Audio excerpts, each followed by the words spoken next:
El show de Truman. Le he dado a Truman la oportunidad de llevar una vida normal.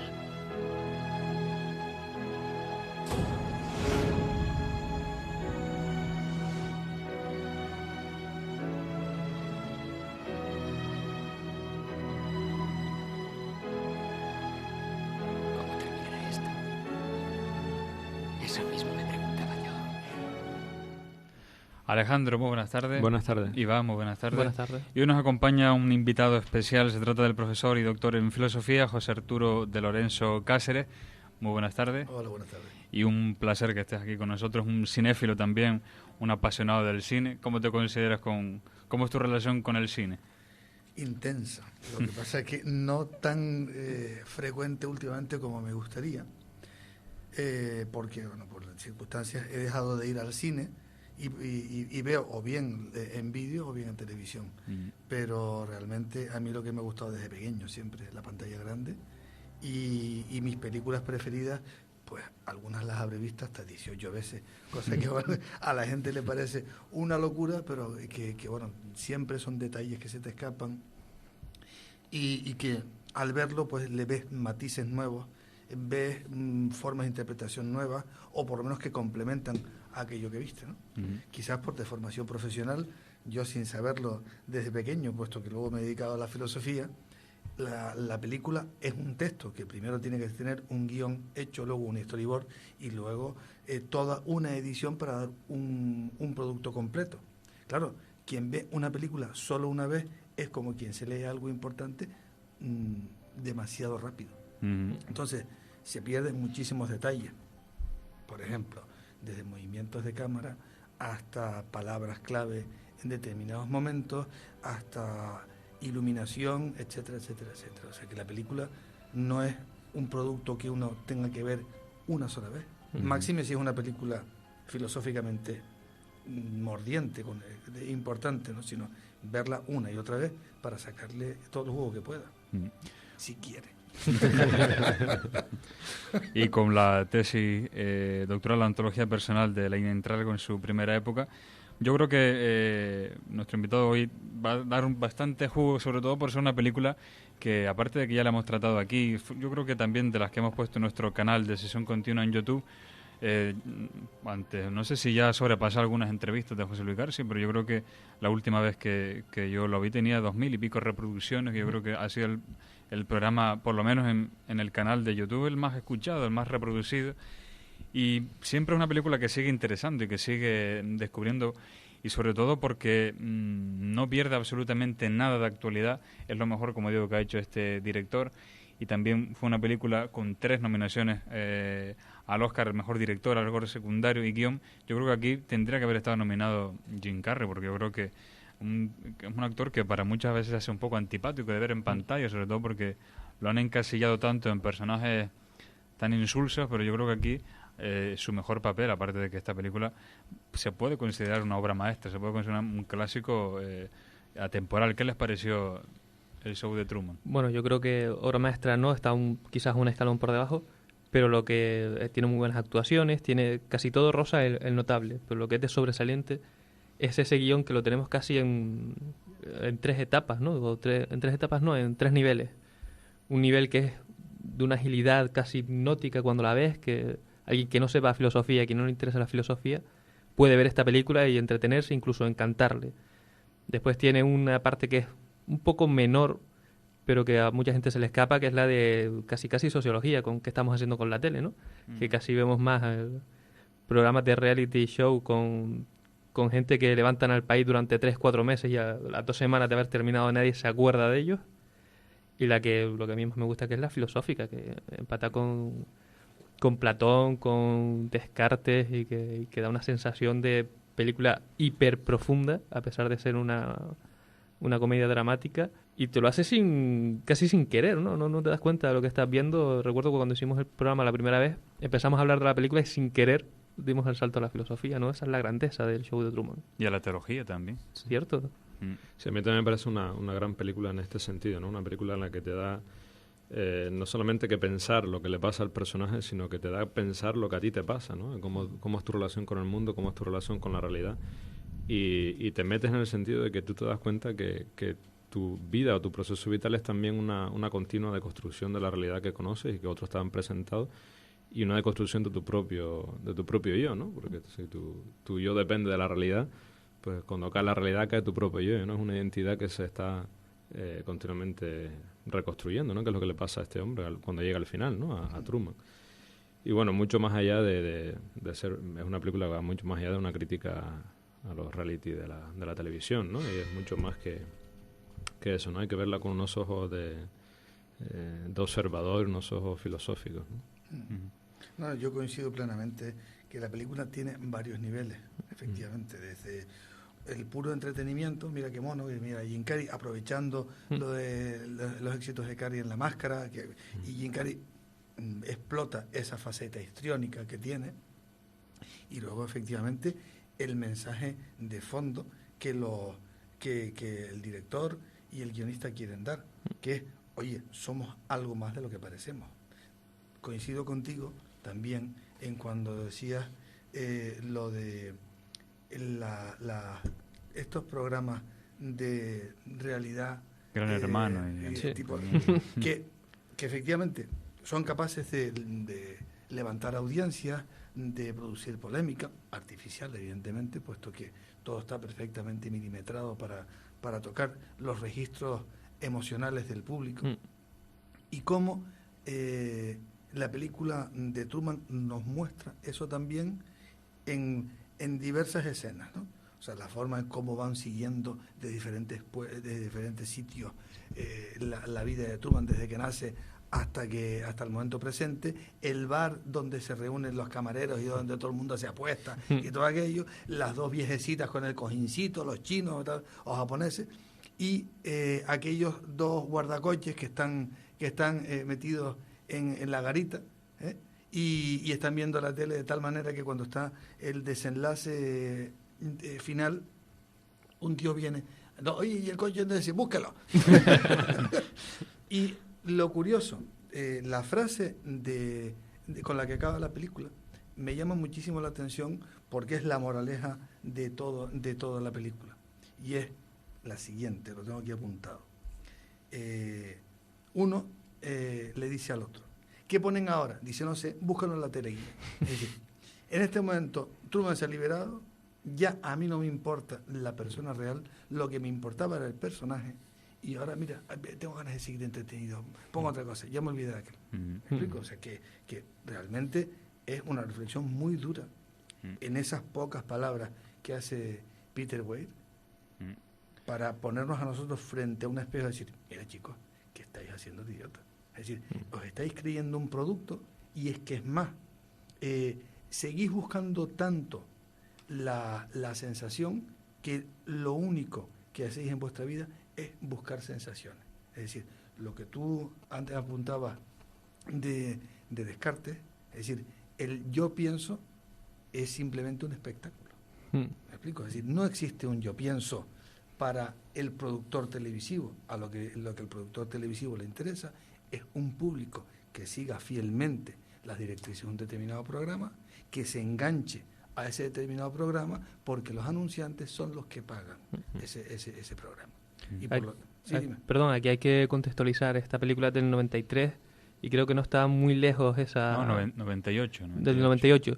No estaba demasiado lejos esa época en la que los guionistas de televisión, incluso de cine, se pusieron en huelga, y los productores no sabían qué hacer y sacaron todos los productos que ahora conocemos, ¿no? Fue el estallido de... Y era la época donde se estrenó Gran Hermano también. Porque fue el estallido por eso, la gente se quedó sin guionistas y buscaron un producto sin guionistas. Entonces entraron, en vez de los guionistas, pusieron a psicólogos a elegir a gente, claro, que pudiera dar ese morbo y esa crítica. Pues pero te das esta cuenta, es la época. Pero te das cuenta, se necesita todo un ejército de negros, entre comillas, es decir, de personas anónimas que escriben cosas para tenernos entretenidos. ¿Me explico? Y creídos de que lo que claro, sale por la televisión es lo es único real. Exactamente. Bueno, lo que pasa ahora, si no sale por la tele, no existe. No existe. Bueno, el gran peligro yo lo veo no solo eso, sino que si pasas de tener a gente que escribe un producto a gente que es un producto, claro, realmente pasas de literatura en el cine, por decirlo de alguna manera, o literatura en la televisión, sí, a la Plaza del Pueblo. Al hacer el cotilla y el ver las cosas desde... En los años 60, precisamente por el boom televisivo que hubo en Estados Unidos, hubo un teórico de la comunicación y de la lingüística que se llamó Marshall McLuhan. Él tiene una serie de libros y resumía la tiranía de los medios de la televisión sobre los televidentes con una frase: el medio es el mensaje. Es decir, hay un producto elaborado que tiene que llegar en dosis perfectamente dosificadas, para la redundancia, es decir, en dosis perfectamente pensadas a un público para que sus reacciones sean absolutamente previsibles. Y hay que contextualizar eso. Esto se produce en medio de la ofensiva que hace Johnson en el Vietnam, donde la información que le llegaba al pueblo americano estaba totalmente censurada. Es decir, los chicos eran cojonudos, es decir, esto no había tanto problema, habían unos cuantos que eran los comunistas que ponían bombas, etcétera, etcétera. Luego hemos conocido la realidad, o sea, cómo los norteamericanos entraron a sangre y fuego, cómo tenían los propios vietnamitas, estaban divididos en dos, ¿no? Hay una película de Clint Eastwood que, espérate un momento, ¿cómo se llama? No, Gran Torino. Gran Torino, donde él entra en contacto con una chica que es esto de la etnia Hmong, que son los que ayudan a los norteamericanos en Vietnam, y que cuando la derrota de Vietnam se vienen a Estados Unidos porque allí los van a masacrar, ¿no? Bueno, pues contextualizando la película con esas referencias que nosotros en España no tenemos, puesto que no pasamos eso, pero los norteamericanos sí. Por eso en Norteamérica la película tuvo tanta repercusión, porque estaba haciendo guiños al pasado que ellos tenían de control de la televisión, que empezó a partir de los años 50, que se dieron cuenta los productores que aquello era un negocio, y luego cómo se podía dominar a las masas a través no ya de la propaganda, que esos son resabios fascistas y propios de la guerra, sino de la publicidad y de las series que moldean a una generación. No nos olvidemos una cosa: hoy en día raro es el niño, y yo soy mayor que ustedes, raro es el niño que no ha jugado con una Game Boy o que no ha jugado con una consola y que está familiarizado con la realidad virtual. A mí ese tipo de juegos me coge lejos. A mí me cogió lo de los jueguitos aquellos, los muñequitos, ¿sabes? Bueno, sí.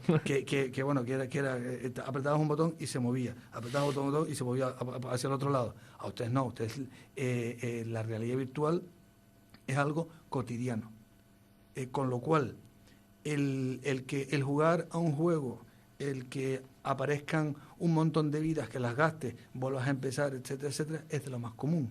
Es decir, es un tipo de realidad que se ha trasladado a la televisión, con lo cual la afluencia de programas como Sálvame, como Gran Hermano, como esto de Luxo, es ya tan común que es un alimento que la gente se traga pues a grandes dosis y no le plantea problemas. ¿Por qué? Porque no les hace pensar. ¿Me explico? Y ocurre lo que ocurre en la película, ¿no? Antes comentabas tú también eso, de que tanto las ancianitas tenían el cojín con Truman, el hotel, la aparcacoches también, es decir, todo el mundo giraba en torno a lo que la televisión quería, ¿no? Claro. Y es igual, es decir, en nuestra realidad actual, cualquier grupo de personas pues de cierto nivel, ¿no? Digamos, intelectualmente hablando, porque hay gente que no piensa, va más allá, ¿no? Pues sus temas de conversación son los de Sálvame, los de, pues no sé, los de los programas estos basura de la televisión, ¿no? Y fíjate una cosa, lo curioso. Hay que estar en Estados Unidos, como yo estuve, para darse cuenta de que si tú no tienes un coche, si tú no tienes una televisión y no tienes un teléfono, prácticamente no te puedes comunicar con nadie. Las distancias son enormes. Y las relaciones entre las personas son muy distantes. Cuando sucedió lo del 11S, la gente comentaba, asombrada de sí misma, que se saludaban por la calle y se daban cuenta de que el otro existía, porque normalmente iban a su trabajo sin ver a nadie y sin hablar con nadie. Si tú podías estar en una parada de metro o una parada de guagua años y años coincidiendo con la misma persona, que salvo que fueses latino, no saludabas al de al lado. ¿Me explico? Sí. Es decir, hay que entender que el show de Truman está hecho por norteamericanos para norteamericanos, que luego ya hacen guiños a los de fuera porque necesitan un mercado que los compre, y por otro lado que nos tienen colonizados culturalmente desde hace muchísimos años hasta ahora también. Por eso pues tú verás que hoy en día modas norteamericanas, y es una bobería entre comillas, como la gorrita, como los auriculares por la calle, como las bicicletitas, todo eso que son propios del mundo anglosajón, cada vez esto se integra más y cada vez se encuentra como algo normal que llevamos a cabo, es decir, no, como forma de vida. Si a eso le añades la inmediatez en las comunicaciones, cualquier cosa que se haga allí, a través de correo electrónico, a través de internet o a través de la cadena de, ya no digo de distribución, sino incluso de pirateo, está automáticamente en tu ordenador en cuestión de minutos o de horas. O sea, es una cosa... Curiosamente ahora, gracias a Internet, que debería ser una herramienta mucho más fiable para ellos, están perdiendo cuota de mercado porque casi cualquier país o casi cualquier persona que haga cualquier cosa interesante, sea donde sea, ya se puede poner en contacto con cualquier otra persona. Entonces ya he visto cada vez más gente que ve cine francés, que escucha música, incluso un amigo mío el otro día me contó que había escuchado no sé qué música de Mongolia y cosas así. Y eso al menos nota cierto grado de libertad, ¿no? A pesar de que la gente... Sí, es esa la globalización, ¿no? Sí. Que decimos ahora que también alcanza las redes, en Internet. Pero bueno, una globalización, una comunicación que también está mediatizada, ¿no? Si no sé, lo observamos en los chicos sobre todo, ¿no? Son capaces de entablar una comunicación contigo, que tú estás delante con ellos, ¿no? O con sus amigos que están en él, pero luego a través de Internet, a través de chat, a través de WhatsApp, se ven unas conversaciones enormes, ¿no? Sí. Y son más, más duraderas que las personas. Son más duraderas, más emotivas, más profundas. Y tú dices, bueno, pero es que la comunicación interpersonal está mediatizada por un cacharro, ¿no? Sí, me cuentan compañeros de profesores que ellos conocen chicos y chicas que durante el horario escolar no hablan prácticamente entre ellos y que se van a sus casas y que se conectan o bien a través de correo electrónico o a través de WhatsApp, y las conversaciones, como tú dices, son emotivas, son profundas, son mucho más íntimas que la que puedes tener cuando lo tienes al lado. O sea, que son más, digamos, más irreales casi. No, virtuales, no, es otra realidad. Vamos a ver. Más profunda, Sí, más profunda. sí, se han acostumbrado a utilizar un medio en el cual favorece el anonimato y hasta cierto punto la libertad de tu propio espacio, en vez del contacto directo, porque parece como si en vez de distancia íntima hubiese un muro entre las personas. Estamos exagerando, evidentemente, ¿no? Pero que sí, que se da ese fenómeno.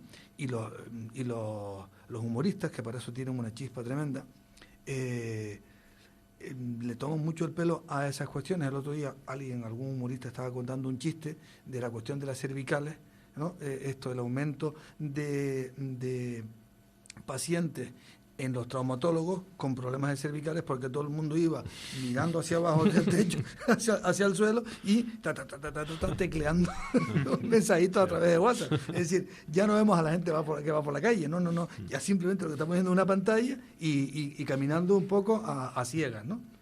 Pero ¿qué es eso? Que lo que nosotros vemos en la película, ¿no? Que este hombre vive una realidad totalmente distinta a la nuestra. Nosotros estamos igual, ¿no? Estamos igual.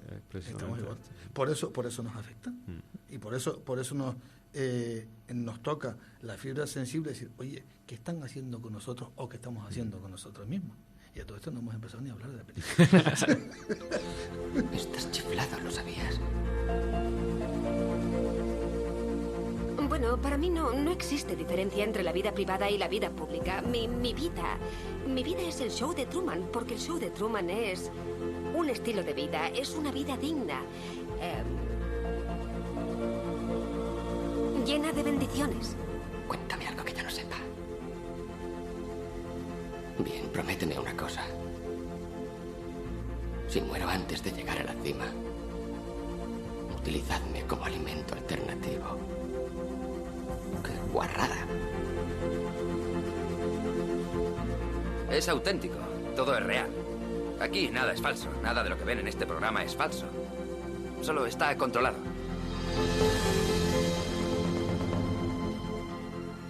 El show de Truman se basa en una idea original. Yo creo que con todo ya lo que hemos hablado de contexto, pues ya tenemos suficiente materia para saber todo el contexto que rodea esta película y sobre todo todos los temas filosóficos que toca, algunos de pasada, algunos incluso etológicos. Yo creo que muchos profesores de filosofía utilizan esta película, por ejemplo, si tienen que hablar del mito de la caverna para lo que es real, lo que son las sombras, la auténtica realidad. También teológicamente se puede hablar, o sociológicamente, sobre el condicionar el comportamiento de una persona. Se puede condicionar el comportamiento de una persona. Muchísimos temas. Y de una idea, pues yo creo que un poco descabellada. Yo creo que aquí, aunque quién sabe si en un futuro esto puede ser posible, que en eso lo explica la película, que en estos embarazos no deseados y que se adopta un niño, una productora, o un estudio adopta un niño y que esto es un crimen, por supuesto. Esto es una película descabellada en el sentido de, si nosotros lo pasamos por el filtro de la verisimilitud, no tiene ninguna, ¿no? Pero es descabellada en el nivel, no en lo que te cuenta realmente, sino en la exageración del nivel de nadie te va a hacer un plató enorme como una ciudad, nadie va a hacer Bueno, lo va a cubrir con una esfera que se ve desde el espacio para... Hay una película que recuerda esto, es más actual, que es La Isla, ¿no? Sí, Cierto. sí. Que trata más o menos de esto, ¿no? Es una isla construida para un grupo de personas que supuestamente son unos clones nuestros, donde y eso te hace pensar, bueno, en un futuro es posible que esto se dé, ¿no? Bueno, y uno se pregunta también, ¿no? Y uno dice, pues no seremos nosotros fruto de un experimento de otros que están por encima de nosotros que no controlamos, ¿no? Que hay fuera de la Tierra, que hay fuera de...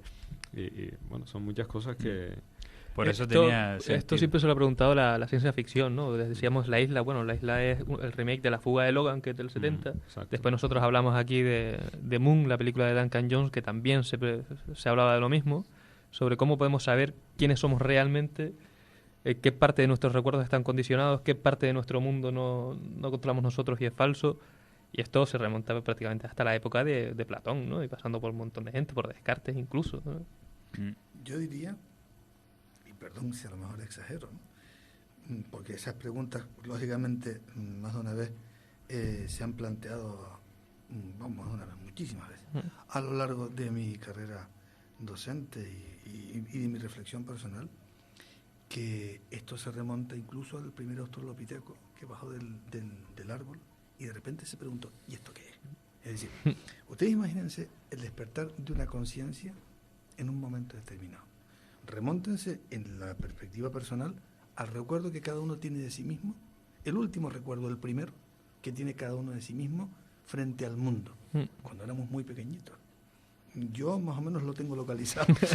Sí. Vamos a ver. Porque a base de pensar, oye, si es cierto que todas nuestras vivencias están en nosotros, a lo largo de nuestra vida, también es verdad que vamos olvidando cada vez más las capas anteriores o los estadios anteriores. Sí es verdad que podemos ir haciendo un esfuerzo consciente de recuerdo. Pero si uno pudiera recordar el primer momento en el que se preguntó, ¿esto qué es? ¿Qué me está pasando? ¿Cuál es la diferencia entre eso que yo estoy viendo fuera y lo que soy yo?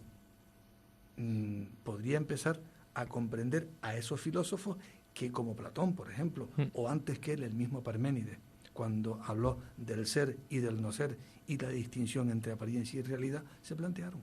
Es decir, lo dramático que tenía que ser, pues, para Parménides, para Heráclito, plantearse algo que en el caso de Parménides era el ser como algo absoluto, eterno, fijo, finito, y el no ser, que era la no existencia absoluta. Mientras que Heráclito se plantea la dinamicidad del universo a través del paso del ser al no ser. Es decir, el problema entre la apariencia estática, la apariencia dinámica, la realidad o la negación de la realidad estática y la realidad o la negación de la realidad dinámica. Y a partir de ahí se han construido un montón de variantes. El último gran sistema de la filosofía, Hegel, la dialéctica de la naturaleza y la dialéctica de la conciencia. la traducción de Hegel en ética y en teoría política y en teoría histórica, el marxismo. ¿Me explico? Una prolongación del marxismo y en la teoría crítica, en la Escuela de Frankfurt, de la que antes, fuera de micrófonos, estábamos hablando. Sí, sí. Es decir, en este caso, la Escuela de Frankfurt, sobre esto, crítica política y crítica a la convivencia política, a la sociedad y al sistema económico en el que estamos metidos. Sí, y aún no han solucionado el problema epistemológico primero, que es a qué le damos mayor credibilidad, ¿no? A la sensación o al pensamiento. Ahí está. Bueno, Zubiri, por ejemplo, que es un pensador español, tiene toda una teoría ontológica y antropológica acerca de la inteligencia sentiente.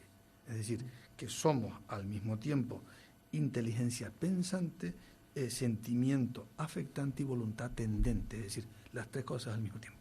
Pensamiento, sentimiento y voluntad integrados, cada cual en su esfera. O sea, pero bueno, no hemos venido a hablar de esto aquí, y nuestros oyentes estarán lanzándonos flechas negras diciendo que todo esto que es. ¿Y esto del show de Truman qué es? El show de Truman. Pues el show de Truman es una gran metáfora, en definitiva. Una gran metáfora acerca de la realidad. La metáfora acerca de lo que es el mundo, de lo que nos cuentan y de lo que nos creemos. Porque no nos olvidemos una cosa. Todos tenemos un núcleo, digamos, de creencias fundamentales. Para nosotros, cada una de esas creencias, en mayor o menor medida, es nuestra verdad. De tal manera, es así, es tan trágicamente cierto, que si lo llevamos del nivel de la normalidad al nivel extremo, la creencia, por ejemplo, de un maltratado o de una maltratada es de que se lo merece. O sea, es una aberración. Pero la persona que tiene síndrome de Estocolmo, con respecto a su maltratador o maltratadora, está convencida de que esa es la auténtica realidad en la que debe vivir. Igual que Truman estaba convencido, porque había todo un sistema en torno a él, de que esa era su realidad, hasta que ocurre la bajada del árbol, que es cuando hay aquella interferencia en la radio y él oye que están comunicándose. Mira tal, ahora va por tal sitio, mira, no, enfoca tal cámara, entonces, mira, no, oye, cuidado que tal, que están oyendo o cuando cae el foco también. Como en pero eso. sin embargo, en la película hay una cosa anterior a eso que me da mucho que pensar, y es que él parece realmente que no es feliz, que es lo que decíamos en el anterior programa. Parece realmente que tiene una angustia vital. Cuando está mirando al si espejo, eso le pasa a alguien que no tiene esa angustia vital, que es feliz con su vida y que le da igual todo, y que no tiene ningún pensamiento crítico, lo racionaliza absolutamente. Yo creo que no te puedes bajar del árbol sin al menos tener esa emoción, esa sensación, esa intuición de que estás en un árbol. Pero te bajas con ciertos indicios, ¿no? Necesitas unos indicios para tú empezarte a cuestionar las cosas, ¿no? Exactamente. Sí, pero yo digo que ese indicio normalmente sale de dentro, no es algo que... La película tiene que introducir al espectador para decir, ya estábamos quedados. Exacto.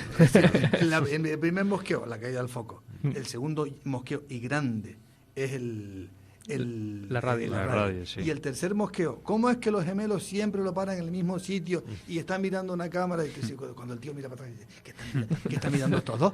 ¿Entiendes? Es decir, el director de la película te está haciendo guiños al espectador, decir, oye, para que vayamos siguiendo lo que él quiere. Es decir, en el fondo está haciendo con nosotros, espectadores, lo que Christoph, que curioso, fíjate el nombre, que curioso, ¿no? Que estábamos hablando de esto. Christoph es el demiurgo o el hacedor, y Truman es el hombre verdadero, Truman. Es decir, esto en inglés suena igual. Es decir, nosotros somos ese hombre verdadero al que todos manipulan. Con lo cual, y el Cristo es también simbólico, ¿no? Que es el que lleva al Cristo, al Mesías, el que lleva al Mesías, ¿no? Lo que nosotros conocemos por San Cristóbal. Pero fíjate lo que lleva dice. Pero fíjate lo que le dice. Al verdadero hombre. Hay una cosa que introducen, como siempre, Cherchez la Femme, introducen a una mujer que es la que se revela ante aquello y que le dice, Truman, esto es falso, te están manipulando, y entonces me dice, y vendrán a por mí, chum, no, está loca, esta es una esquizofrénica, pum, pum, pum, pum. Y esta chica lo llama por teléfono a Christoph y tienen un diálogo, ¿no? Y entonces Christoph le dice, creo que lo que te duele de verdad, querida, es que Truman prefiere su celda, como tú la llamas, ¿no? Y ella le contesta, ahí es donde te equivocas, estás en un error y Truman te lo demostrará. Un poco viendo que Truman tiene las condiciones de esclarecimiento suficiente como para revelarse, ¿no?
Entre las muchas joyas de esta película tiene una banda sonora también maravillosa por un compositor muy poco conocido, un tal Burkhard Dalwich, que yo creo que jamás había visto este nombre en ninguna película así, no me suena, pero yo creo que la partitura que hizo para esta película es maravillosa, sobre todo esta parte que estamos escuchando que está colocada en para mí la mejor escena de la película, que es cuando ella toca a fondo, como se dice, simbólicamente además y literalmente, y se abre el cielo y sale la voz que yo creo que es la escena que hablaremos al final de esta escena, porque para mí yo creo que fue la más que nos detuvimos, incluso cuando lo hablamos la primera vez, la más teológica y la más filosófica, esa conversación de yo que era de un mundo falso, pero quédate en él, porque ahí fuera nada más que hay oscuridad, que por cierto también se ve, la película está llena de simbología, por ejemplo una de ellas es esa puerta que se abre en el decorado, fuera solo hay oscuridad, si se dan cuenta no se ve ni un atisbo de luz, sino la intemperie. Yo lo interpreté más teológicamente como la fe a la intemperie, ¿no? Sí, eso me recordaba un poquillo a Kierkegaard y a todos estos, ¿no?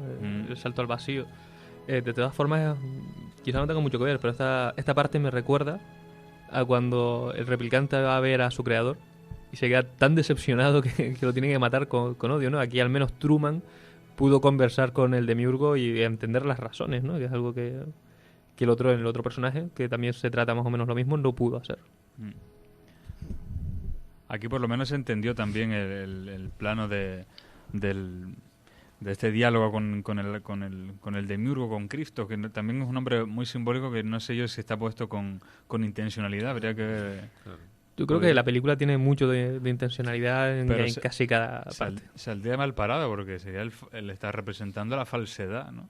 El que lleva al Mesías, el que controla. El que guía, controla al Mesías. Sí, pero que ha creado al hombre verdadero. Ha creado toda una plataforma falsa de sombras, ¿no? No de la realidad, sino una... Digamos que por eso se le acusa. Es un personaje que sale muy mal parado en esta película. También es curioso que crea un mundo idílico y prácticamente perfecto, donde este hombre solo puede salir cuando ya se está planteando la realidad porque no se siente bien, ¿no? Que es una paradoja que yo creo que es bastante natural. A ver, vamos a ir por partes porque no, son muy claro. A ver, primero, el nombre del sitio, el nombre de los personajes, ¿no? Por lo menos los principales. El nombre del sitio es Sea Haven, es decir, y además es una isla. Por lo tanto, ya te están diciendo, bueno, es un sitio apartado donde allí no hay conflictos, es una vida más o menos normal, entre comillas, no es paradisíaca, cada cual vive su vida, pero sin demasiado sobresalto. Si Haven, lo estábamos viendo antes, significa precisamente refugio. Es decir, por lo tanto, el sitio ya te dice, bueno, estamos viendo una realidad en un sitio muy localizado y el Christoph dice, Sea Haven es lo que el mundo debería ser, la voz en off. Es decir, no debería existir ningún conflicto si todos los sitios fueran como Sea Haven. Es decir, programados para que todo el mundo tuviera una vida normal, no hubiese sobresaltos y se fuera feliz. Mentira. Sí, porque fíjate una cosa, cuando ya Truman empieza a mosquearse y empieza a hablar con su mujer que continuamente está posando para la televisión. El cacao no sé qué, porque es el que toma Truman, porque no sé cuánto. Y entonces Truman de repente se abuela y dice, ¿qué coño estás diciendo tú? A ver, ¿qué pasa contigo? Y ella se abraza al amigo que le dice, vete corriendo, vete. Y esto no es profesional. Y entonces el Truman diciendo, ¿cómo qué? ¿Cómo? ¿Qué? Es decir, empiezan los guiños al espectador. Les digo, primer guiño la caída del foco, el segundo guiño es la interferencia de radio, el tercero es ya cómo Truman empieza a observar lo de los bucles. Ahora pasa un coche rojo, ahora pasa una mujer en bicicleta, mira cuánto tal. El ascensor también. Ahí está, diciendo, vamos, me están engañando. ¿Esto qué es? Es decir, es una película, a ver, de lo que voy a decir, que no suene peyorativo, hecha por americanos. En el fondo, aunque los americanos o el cine americano quiera presentarnos una determinada realidad, están siempre viendo que aquello es un espectáculo y es lo que ellos dicen, una industria. Y por lo tanto, hay un cierto fondo de esperanza y una identificación entre, o buscan una identificación entre el espectador, que al fin y al cabo es el que te va a pagar la entrada para asistir al cine, y el producto. Yo más una vez me he preguntado si esta película la hubiera hecho un director francés de la Nouvelle Vague, ¿no? Pues, yo qué sé, o un Truffaut o cualquiera de estos. Es decir, el planteamiento hubiera sido totalmente diferente y seguramente el mensaje hubiese sido muchísimo más duro, muchísimo más nihilista que el mensaje que nos da la película, el show de Truman. ¿Me explico? Es decir, si Haven sería un sitio, lo que el mundo debería ser, pero realmente Christoph a lo mejor no hubiera sido esa figura tan benévola, hubiera sido un dictador mayor, que lo era, porque hay algunos guiños también en la película, y Truman a lo mejor no hubiese sido tan inocentemente despertado por esas pequeñas casualidades, sino que hubiese tenido un conflicto interno muchísimo más fuerte. Sí, ahondando más en las críticas, antes hablaba de la lectura teológica que hay de la película, ¿no? Si Christoph, que es el creador, ¿no? Sería el Dios que ha creado este mundo y nosotros nos hemos creído que este mundo es el mejor de los posibles, ¿no? Como dice el otro. Claro, cuando tú empiezas a tener esos indicios, ¿no? Como la caída del foco, pero bueno, que en nuestras vidas son distintos indicios, que es el despertar de tu conciencia. Decir, oye, pues el mundo no es tan idílico como me lo están vendiendo, ¿no? O como las religiones me lo presentan, como un Dios que ha creado un mundo perfecto y los malos son los otros y Él es el bueno. Y entonces tú te vas despertando y vas viendo, oye, ¿qué pasa con el mal? ¿Qué pasa con el dolor? ¿Qué pasa con el sufrimiento? ¿Qué pasa con...? Entonces tú empiezas a revelarte, ¿no? Que es lo que pasa en esta película, ¿no? Empiezas a revelarte y es lo que comentaba yo al principio, ¿no? Empiezas a deconstruir la realidad que otros están presentados, empiezas a construir y a observar, a reinterpretarla, ¿no? Y lo dramático es cuando tú tienes que reinterpretarte a ti mismo, ¿no? Porque la realidad que para ti antes era estable ya no lo es. Por eso es la tentación que él vive al final, que la tentación de decir, quédate en lo cómodo, en lo fácil. Pero acá al final, ¿qué pasa después, no? Es decir, después le toca la oscuridad. ¿Cómo será Truman después? Porque es que no tiene algo acá agarrarse. Después el vacío. Solamente el amor yo creo que es lo que le salva, ¿no? Pero antes de eso, fíjese que en la película no aparece ni un atropello, ni una noticia sobre un atropello, ni alguien que se corta ni se hace una herida. O sea, todo es como muy suave, muy... Es el reino de... Sí, Haven, ¿entiendes? Es decir, bueno, había cosas de miedo, ¿no? Que le metían miedo con los aviones, con... Sí, pero si salía de la isla. Sí, claro, pero eso es el condicionamiento, pero eso está muy en línea con la realidad norteamericana, donde precisamente se investigó el condicionamiento operante, esto de manos de Skinner, por ejemplo, ¿no? Y el conductismo es una escuela psicológica que ha sido mayoritaria en Estados Unidos hasta tal punto que los tests psicológicos que se empezaron a hacer en la Segunda Guerra Mundial y las interpretaciones de los sujetos están hechos a partir de la psicología conductista, o sea que ha tenido una fuerza tremenda. Digo, la película es autorreferenciada a la propia vivencia norteamericana, ¿entiendes? Haciendo una crítica muy leve, por mucho que nos parezca a nosotros que se le puede coger más mordiente a este tema, de sus propias condicionantes y de su propia historia, porque los norteamericanos, no por nada, se miran mucho al ombligo. Claro, sí, o sea, de tal manera que sí, interpretan a Platón, pero no con la dureza con la que Platón, por ejemplo, presenta la tragedia de una persona que descubre en un momento determinado que la realidad que está viendo es falsa. Porque para ese esclavo que sale de la caverna, primero, el hecho de sospechar que aquello que lo sujeta puede ser abierto, y por los grilletes me refiero, puede ser abierto y por lo tanto empezar a caminar. Segundo, ver que detrás de cada sujeto hay una tramoya perfectamente estructurada para que el sujeto siga unas pautas fijas. Tercero, la subida por una caverna, con todos sus vericuetos y demás, que sabe que está subiendo pero no sabe dónde se dirige. Cuarto, la salida fuera de la caverna y el deslumbramiento por la luz y el acostumbrarse a la luz. Todo eso, que Platón lo narra, tiene un reverso pático, es decir, un reverso emocional, y es el sufrimiento de cada uno de nosotros, cuando leemos eso, con lo desconocido. ¿Estaremos acertando? ¿Nos estaremos planteando las preguntas correctas? Incluso cuando te dicen algo que a los demás no les gusta, tú estás loco, ¿estaré loco? Es decir, cuando uno se plantea las preguntas, cuando uno empieza a sospechar, lo primero que te dice, cállate. Segundo es, tú estás loco. Tercero, tú no tienes más que comerte caca. Y así, cosas así. Es decir, esa realidad en la película la pasan muy, muy por encima. Sí, Jim Carrey le presta esa expresión de sus caras a esos estados emocionales, pero en la película no se desarrolla el conflicto interno. O sea, lo que ves es continuamente una persona dudando y con miedo.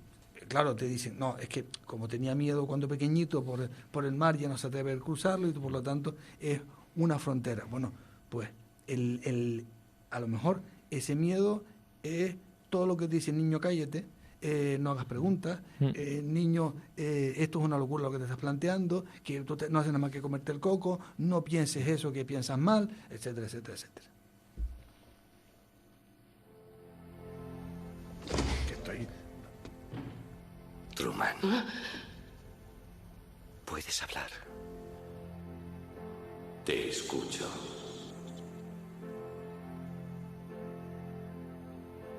¿Quién eres? Soy el creador del programa de televisión que llena de esperanza y felicidad a millones de personas.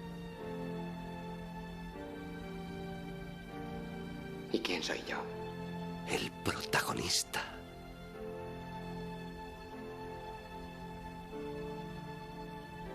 Nada era real. Tú eres real. Por eso valía la pena verte. Escúchame, Truman. Ahí fuera no hay más verdad que la que hay en el mundo que he creado para ti. Las mismas mentiras, los mismos engaños. Pero en mi mundo, tú no tienes nada que temer. Te conozco mejor que tú mismo. Nunca has tenido una cámara en mi cerebro. Tienes miedo. Por eso no puedes marcharte. Está bien, Truman. Yo te comprendo. Llevo observándote toda tu vida. Te observé al nacer. Te observé cuando diste tu primer paso. Observé tu primer día de colegio. Y el capítulo en el que se te cayó tu primer diente. Siempre he visto en esta película un guiño bastante feroz y bastante, digamos, contra la religión. Yo creo que el hacer la mofa, ¿no?, de poner la trascendencia, está hablando Dios, y sobre todo con esa frase de yo he creado un programa que llena de esperanza y felicidad a millones de personas, pero que es falso. Pero que lo que le interesaba a él era que bueno, es una cosa que es falsa, pero por lo menos llena de esperanza y felicidad a millones de personas, que yo creo que es... No sé si la filosofía de Kierkegaard ya soluciona ese tema, ¿no? No lo conozco tanto. La fe cómoda que es falsa, pero que llena de esperanza y felicidad. De todas formas, en este... El opio. Exacto, el opio del pueblo. En este diálogo veo dos cosas interesantes, ¿no? Primero es el miedo a la libertad, ¿no? Es decir, ¿cuánto vale la verdad? ¿Cuánto vale el ser libre si realmente la puerta oscura me aporta ir a esa oscuridad? Y segundo es el fallo del demiurgo, ¿no? Es decir, yo te he observado siempre, entonces sé lo que vas a hacer. Y bueno, es que cuando observamos también es un efecto activo, ¿no? También eso que es observado ha sido transformado por nuestros prejuicios anteriores, con lo cual tampoco podemos estar absolutamente seguros ni siquiera de que nuestra observación exacto, de que nuestra observación nunca es objetiva, ¿no? De todas formas, el personaje, a ver, desde mi punto de vista, no está demasiado bien construido. Me explico. De repente él se da cuenta que es libre y le contesta: tú nunca has tenido una cámara en mi cerebro. Vamos a ver, una persona a la que siempre se le condiciona su conducta no es capaz de dar una respuesta así. ¿Me explico? Esto es un guiño, desde mi punto de vista, a la tradición calvinista y protestante estadounidense, donde el libre albedrío siempre tiene que ser salvaguardado. Un ejemplo, los niños que han sido recogidos en los bosques, los niños feraces, ¿no? Que en un momento crítico, y digo crítico entendiendo por esto, momentos clave en el aprendizaje de la socialización, que cuando tienen que aprender un lenguaje no lo aprenden porque están con animales, cuando tienen que aprender lo que nosotros llamamos la manipulación fina, no la aprenden puesto que lo que están es escarbando, etcétera, etcétera. Cuando son recogidos por exploradores o por gente que se los encuentra, no se integran o no se han integrado hasta la fecha, en lo que se conoce, en la civilización, entre comillas. Han permanecido apartados, se comunican a través de gritos y acaban muriendo al cabo de poco tiempo. Es decir, la libertad no es tan espontánea. Pero no sé si las dos, si se puede hacer un paralelismo, ¿no? Porque esos niños aún a día de hoy, que no sabemos exactamente cómo funciona el cerebro, no se sabe muy bien si es tanto condicionante como una malfunción del cerebro porque no ha tenido esa cosa. Y este hombre se crió en sociedad, ¿no? Se crió en sociedad, pero su conducta estaba siempre siendo observada y su conducta estaba siempre siendo manipulada. No había libertad. No, pero de todas formas eso a casi cualquier crío le puede pasar. Es decir, todos los críos al ser educados, es ser condicionados. Y siempre, no veo tan fácil que se va a condicionar absolutamente. No. A ver, me explico. La película, te hace continuos guiños a la libertad personal. El primero, cuando el personaje de Christoph está hablando, se hace un fundido de la imagen, un encadenado, mejor dicho, de la imagen de Christoph y aparece Truman en un espejo. Y Truman se está hablando a sí mismo en un espejo. Es decir, desde el principio te crea a ti, espectador, la sensación de que Truman es hasta cierto punto libre, que es capaz de pensar por sí mismo y de plantearse cosas. Y solo a través de casualidades, entre comillas, empiezan las sospechas.